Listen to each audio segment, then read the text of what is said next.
नमस्कार, आप सभी का बहुत-बहुत स्वागत है आज की इस क्लास में।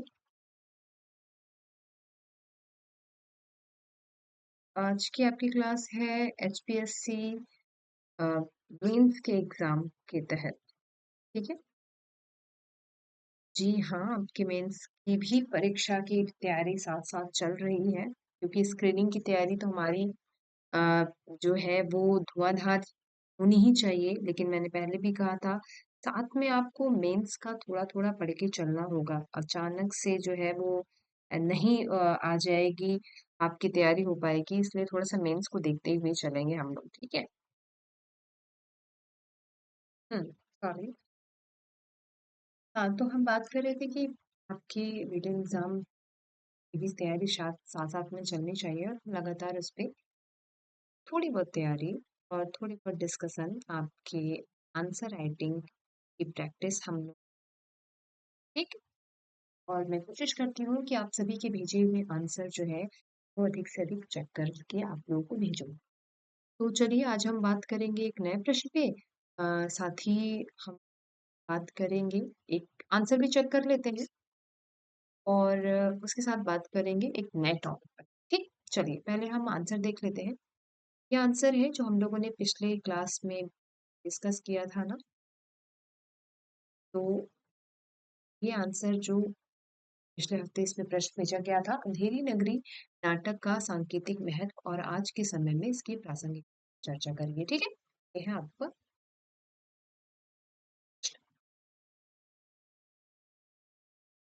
इसको लिखा है प्रश्न के सभी जरूरी बिंदु जो है हम लोगों ने लास्ट क्लास में आपकी जो सैटरडे को क्लास चली थी उसमें हम लोगों ने ऑलरेडी डिस्कस कर रखा है ठीक है आप जब क्लास देख रहे होंगे तो कंटिन्यूअसली सारी क्लास देखें और हर क्लास 1 2 3 4 5 6 ऐसे पार्ट में क्लास और जो है आपकी चल रही है टीटीएस में या फिर सैटरडे को क्लास में चलती ही है तो आप उस सीरीज में सभी क्लास देखिएंगे तभी आपको ज़्यादा समझ में आएगा क्योंकि हम आंसर जो है ना पिछले आंसर को भी डिकोड करते हैं और नए-नए आंसर भी आपको हम देख रहे हैं।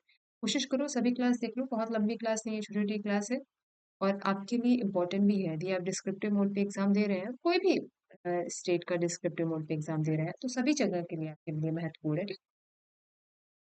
तो पहले इस शुरुआत की है इस बच्चे ने अंधेर नगरी चौपट राजा टके सिर भाजी टके सर खाजा इस कोटेशन के साथ शुरुआत करी है ये जो कोटेशन है इस अंधेर नगरी का कीवर्ड है ठीक सबसे पहले हमें क्या करना है एक शॉर्ट इंट्रो देना है अंधेर नगरी नाटक 1881 में भारतेंदु द्वारा लिखा गया था हंसी मजाक के माध्यम से तत्कालीन समय पर तीखा व्यंग किया गया है इसमें इस नाटक के माध्यम से किया गया है नाटक में सामंती व्यवस्था राजनीतिक व्यवस्था की भ्रष्टाचारता सत्ता की विवेकहीनता शिथिलता जड़ता सत्ताधारी मानसिकता इसकी निरंकुशता निरीह जनता के लंबे समय तक उलझाने और ठगने की प्रवृत्ति विसंगतियों पर चित्रित किया गया है इंट्रो दिया है ठीक है इंट्रो और भी शॉर्ट हो सकता है पर कोई बात नहीं आपके अब फिर अब देखना है ना हमारे सामने प्रश्न पूछा गया है एक तो सांकेतिक महत्व ठीक दूसरा प्रासंगिकता तो पहले हम देखते हैं सांकेतिक महत्व को किस प्रकार से दिखाएंगे हम ठगने की प्रवृत्ति इत्यादि विसंगतियों को चित्रित किया गया पहले सांकेतिक महत्व क्या है अंधविश्वासों का चित्रण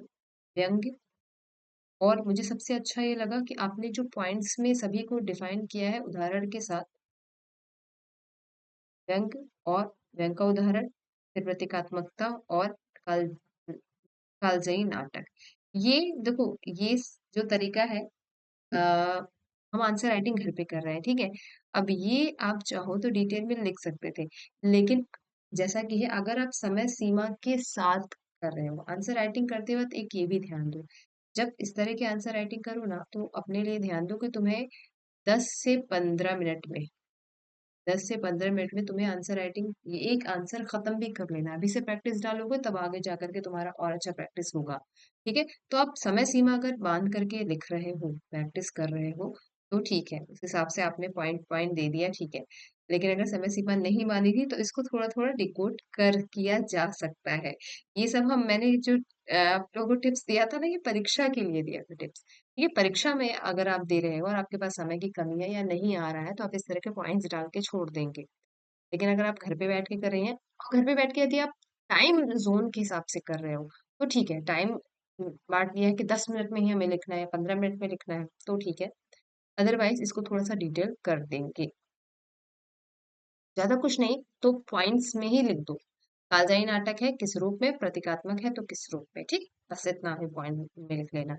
ये तो सांकेतिक महत्व हो गया। अब आते हैं आज के समय नाटक के प्रासंगिक क्या है, ठीक है। इसमें निरंकुश शासन लिखा के बारे में बताया गया है, यहाँ पे उदाहरण के साथ बताया गया है।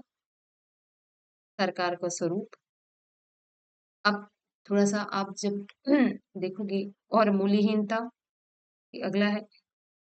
आगे अन्याय, भ्रष्टाचार, नौकरशाही का स्वरूप, ये सब भी, उसको भी आप कुछ नहीं करते, केवल थोड़ा थोड़ा उदाहरण से समझा देते कि ये चीज यहाँ लिखी गई है, ठीक है। अब देखो क्या है कि क्या बताया जा रहा है, प्रासंगिकता। जब प्रासंगिकता की बात करते हैं ना, तो वर्तमान परिवेश का उदाहरण यदि आप दे देंगे, वर्तमान परिवेश को भी थोड़ा सा उसमें दिखा दोगे कि जैसे कि मत नाम मत लो किसी का पर्टिकुलर इस नाम मत लो, उदाहरण के साथ दिखा दो कि यूपी सरकार में एक केस 2 साल पहले एक केस ऐसा देखने को मिला था कि एक भ्रष्ट जो है प्रशासनिक अधिकारी, इसको निलंबित किया गया, या पता चला कि सड़कें ऐसी हैं। तो इस तरीके का तुम उदाहरण जो है दे सकते हो अपने साथ में। जैसे मूल्यहीनता में तुमने उदाहरण दे दिया कि किस तरीके से कार्य हो रहे हैं, तो वो सब चीजें आज के प्रासंगिक समय में मिलाकर दिखानी होगी। तो जो है अब जो नाटक है, जो आपका प्रश्न है, वो ज्यादा प्रासंगिक हो पाता है, ठीक है। फिर बाकी अगला वही है, अंधेर नगरी नाटक समसामयिक, थोड़ा सा उसको कंक्लूजन कर दिया है, कंक्लूजन भी ठीक है, बेटर है कंक्लूजन लिखे है, लिखा है। तो आंसर राइटिंग लिखने का तरीका ठीक है। सबसे जो 2-3 बात मुझे इसमें अच्छी लगी कि आपने शॉर्ट में लिखा है, ठीक है, जितना डिमांड है उतना लिखा है, जो पूछा गया है बस उतना ही लिखा है, ठीक, ये भी अच्छी बात है। थोड़ा सा और आंसर को डिटेल करिए, डिटेल इन द सेंस कि कहानी नहीं लिखना है, ठीक। जैसे आपने प्रासंगिकता लिखी तो इसको आज के समय से जोड़ कर लिखिए, और सांकेतिकता लिखी है तो मत लिखो इसको, व्यंग्य को इतना लंबा चौड़ा लिखने के बजाय, इतना लंबा लंबा उदाहरण देने के बजाय 2 ही लाइन का उदाहरण दो, लेकिन बाकी लाइन को भी एक एक लाइन में ही सही समझा दो। जैसे प्रतीकात्मकता, ठीक है, मुझे पता है नाटक में क्या प्रतीकात्मकता है, मुझे नॉलेज है। अब ये जिस बच्चे को बिल्कुल नॉलेज हो, जिस व्यक्ति को बिल्कुल भी नॉलेज ना हो, उसको भी समझ में आनी चाहिए कि अच्छा इस नाटक में क्या प्रतीकात्मक, ठीक है। तो उस हिसाब से आप उसको एक लाइन में ही डिफाइन कर दीजिए, दैट्स इट। उसके इतना करने के बाद आपका जो आंसर है वो परफेक्ट हो जाएगा, ठीक। चलिए, एक इस उदाहरण के साथ हमने यहाँ पर बात की। अब बात कर लेते हैं एक अगले ही प्रश्न पे, बात कर रहे हैं हम प्रासंगिकता की, ठीक है। प्रासंगिकता पे हम बात करेंगे आपके, महत्वपूर्ण है राम की शक्ति पूजा, ठीक है। ये आर के एसपी है, राम की शक्ति पूजा है, ठीक है, शॉर्टकट है। तुम्हें एग्जाम में शॉर्टकट नहीं लिखना है भाई, ये तो मैंने सारे जो नोट्स में बनाए हैं आप लोग के बुलेट फॉर्म में बनाने की कोशिश की है। राम की शक्ति पूजा का आज के समय में महत्व एवं पाठ प्रासंगिकता के बेस पर करना है, ठीक। तो सबसे पहले आपने क्या करना है, देखो मैं यहाँ जो पॉइंट्स बता रही हूँ केवल बुलेट फॉर्म में जो आपको पॉइंट्स है, और इम्पोर्टेंट जो पॉइंट्स आपके आंसर में क्या होने चाहिए उसको मैंने यहाँ बताया। सबसे पहले आप इसका इंट्रो दोगे दोगे ठीक। इंट्रो में रामकृष्ण पूजा चाहो तो बता सकते हो कि सन में लिखी गई इनकी रचना है। रचना का जो क्या है आधार, पृष्ठभूमि क्या है, ठीक है, उसको बताते हुए आपने सिंपल से बता दिया कि राम की शक्ति पूजा में राम रावण संघर्ष वस्तुतः रामत और रावणत्व, अर्थात धर्म और अधर्म, सत्य एवं असत्य का संघर्ष है, जो हर युग में प्रासंगिक है। सिंपल, इतना इंट्रो के लिए बहुत है। साथ में कह दिया राम के माध्यम से कहा गया है अन्याय जिधर है उधर शक्ति, ठीक। अब बताओगे आप इसमें क्या क्या उसकी प्रासंगिकता आज के डेट में है। तो 2 तरीके का आंसर लिखने का तरीका होता है, या तो पॉइंट्स में लिख लो कि क्या क्या है, या तो आप पैसेज में लिख लो, ठीक है। पॉइंट्स में लिखना इसलिए मैं ज्यादा बेटर कहती हूँ कि पॉइंट्स में लिखने के लिए आपके एग्जामिनर को ज्यादा मशक्कत नहीं करनी पड़ेगी, इसलिए मैं कहती हूँ उसको पॉइंट्स में लिखो तो ज्यादा बेटर, ठीक है। नहीं तो आप उसको पैसेज में लिख सकते हैं, और पैसेज को पॉइंट्स में या पैसेज को हेडिंग में कन्वर्ट करने में प्रॉब्लम नहीं होगी यदि आप पैसेज आपका क्लियर है तो, ठीक है। बात करते हैं, हाँ, आज दुनिया का बड़ा सच है क्या, अन्याय जिधर है उधर शक्ति, क्योंकि हम प्रासंगिक रूप में दिखा रहे हैं ना, वैश्विक स्तर पर अमीर देश तथा गरीब देशों के बीच विभिन्न मुद्दों, चाहे वैश्विक तापमान के संदर्भ में हो या डब्ल्यूटीओ में कृषि सब्सिडी का मुद्दा हो, इस सब पर विकसित राष्ट्र उन्हें मजबूर कर रहे हैं। किसे? गरीब देशों को मजबूर कर रहे हैं। ठीक, अब इससे क्या हो गया? जो जिधर अन्याय है, शक्ति भी उधर ही है। ये दिखा रहा है कि वर्तमान समय में भी यही प्रचलन में है। ठीक है। आगे, शक्ति पूजा में प्रकृति का आह्वान पूरी कविता के दौरान कई स्थानों पर हुआ है। क्या? शक्ति पूजा, शक्ति यहाँ पे प्रकृति का अवतार रूप में बताया जा रहा है। गरजता चरण प्रांत पर सिंह वह, ठीक है। शत रुड़ावत तरंग का उठते पहाड़। ठीक, यहाँ पर ये दोनों लाइनें देख रहे हैं कि किस तरीके से प्रकृति को शक्ति पूजा से जोड़ा गया है, और आज के समय में भी यह होना कितना जरूरी है। कहते हैं आज पर्यावरण का संकट मूल कारण यह है कि प्रकृति को सिर्फ साधन के रूप में देखा जा रहा है, जबकि इसकी कविता दिखाती है कि प्रकृति जो है वह केवल साधन नहीं है, शक्ति रूप में है। और इसी शक्ति की क्या कर रहे हैं वो? मौलिक कल्पना की बात कर रहे हैं। ठीक है, इसी शक्ति की ही मौलिक कल्पना की बात कर रहे हैं, करना चाह रहे हैं, बताना चाह रहे हैं इसमें आपके निराला जी। आरकेएसपी राम शक्ति पूजा में सीता मुक्ति का संघर्ष वस्तुतः नारी स्वाधीनता का आवाहन करता है। नारी मुक्ति प्रसंग हो या दलित मुक्ति का प्रसंग हो, इन सभी प्रसंगों में वंचित वर्ग की आवाज धर्म व सत्य की आवाज है, और शोषक वर्ग का पक्ष अधर्म और असत्य का है। ठीक, यहाँ पर ये इस लाइन के द्वारा स्पष्ट किया गया है। यहाँ पे केवल जानकी, केवल राम की पत्नी सीता ही नहीं है, बल्कि वह कह सकते हैं यहाँ पर समाज में जो शोषित वर्ग है या पीड़ित वर्ग है, उसको भी दिखा रहे हैं कि जो सबल है या जो बुद्धिजीवी लोग हैं, उनको आवश्यकता है कि वह शक्ति की मौलिक कल्पना के नए तरीके से सोच के वंचित वर्ग का जो है वो उद्धार करे। ठीक, राम की शक्ति पूजा बताती है कि शक्ति के साथ साथ विवेक भी होना जरूरी है। ठीक है, बेहद जरूरी है। राम ने हनुमान की शक्ति पूजा का प्रयोग इसलिए नहीं किया क्यों?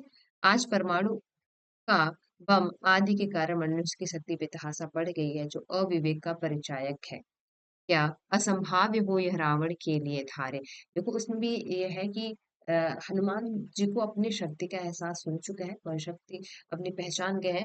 चाहते तो वो अकेले ही पूरे के पूरे लंका को दहन कर सकते थे और समाप्त हो जाती पूरी लंका। लेकिन यहाँ पर क्या किया? यहाँ पर जो है राम शक्तियों का अनावश्यक प्रयोग नहीं कर रहे हैं।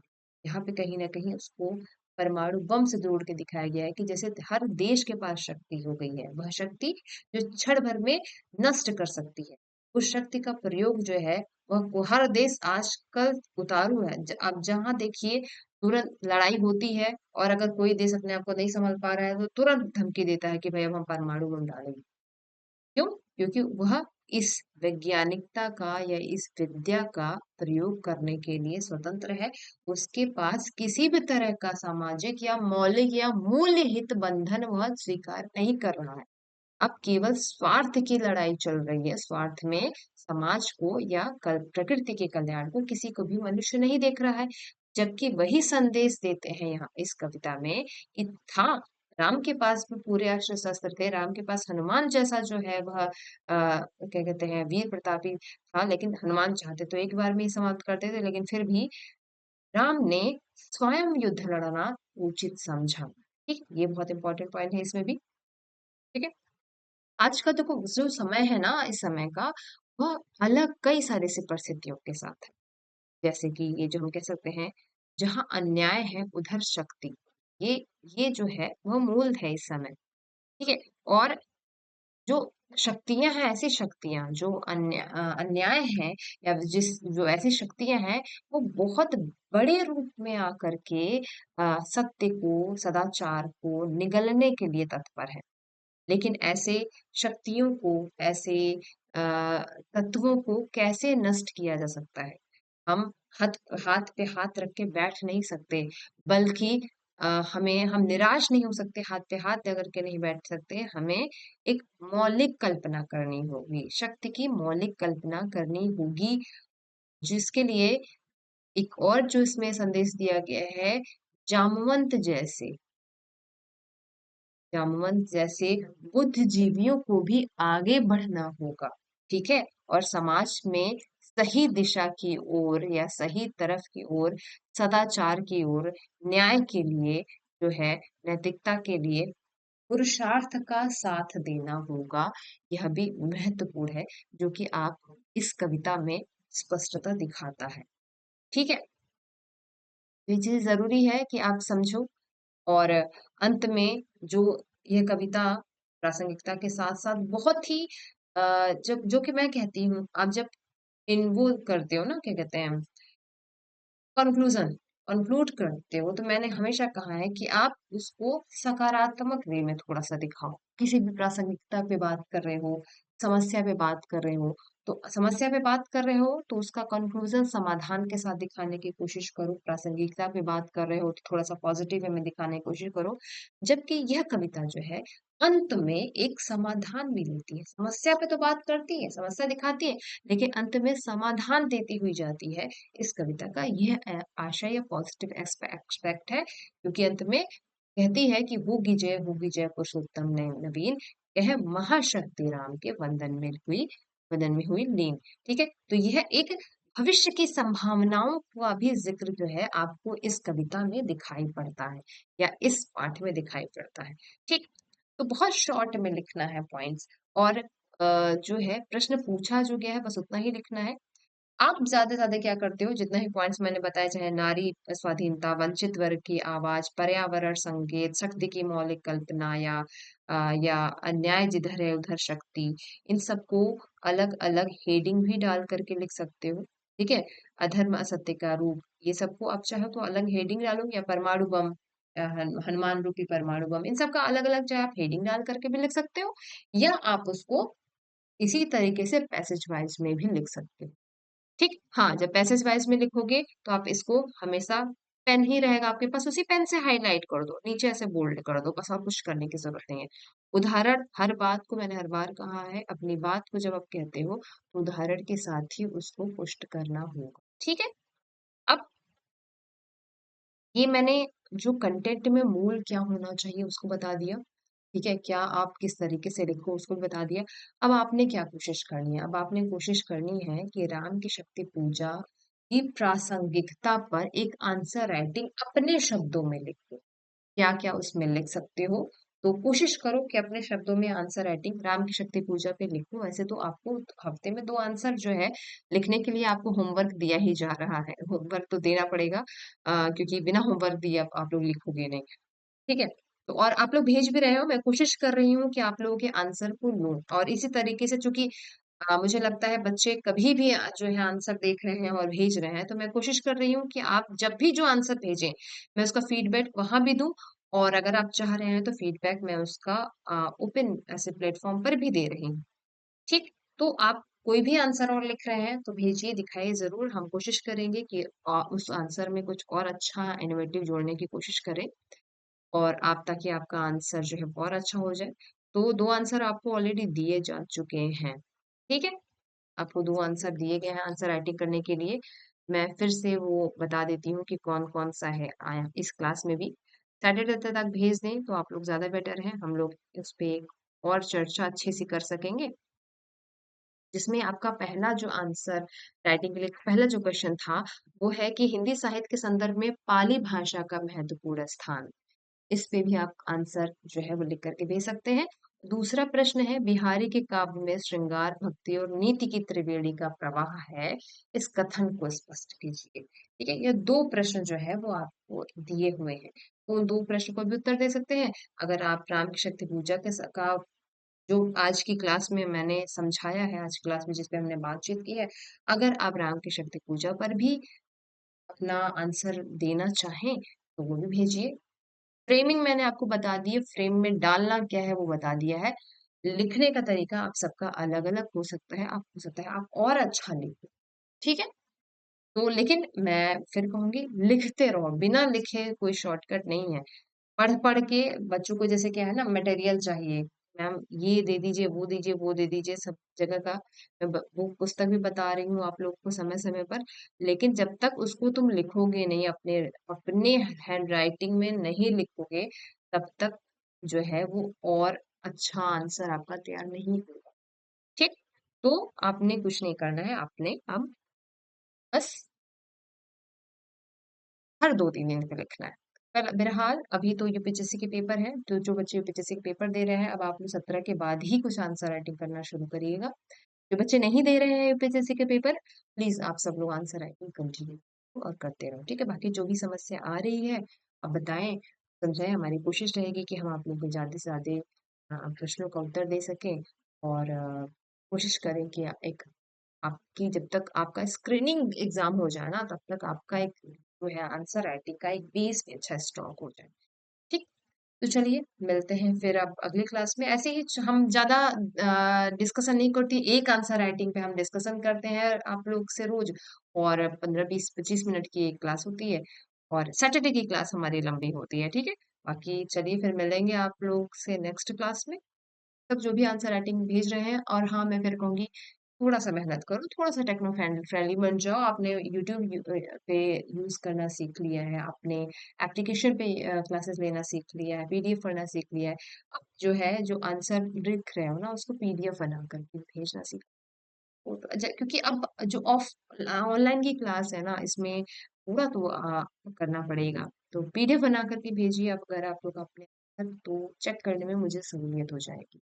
ठीक? चलिए या तो फिर अगर 1 पेज का 1.5 पेज का ही आंसर है तो फोटो में काम चल जाएगा लेकिन 3-3 4-4 पेज का आंसर ढूंढने में बड़ी मुश्किल है बहरहाल पढ़ते रहो कुछ ना कुछ लिखते रहो अच्छा लिखोगे खराब लिखोगे और फिर से धीरे धीरे बेटर होता जाएगा और फाइनली एग्जाम तक अच्छा लिख लेंगे चलिए तब तक आप सभी को ढेर सारी शुभकामनाएं शुक्रिया मिलते हैं अगले क्लास में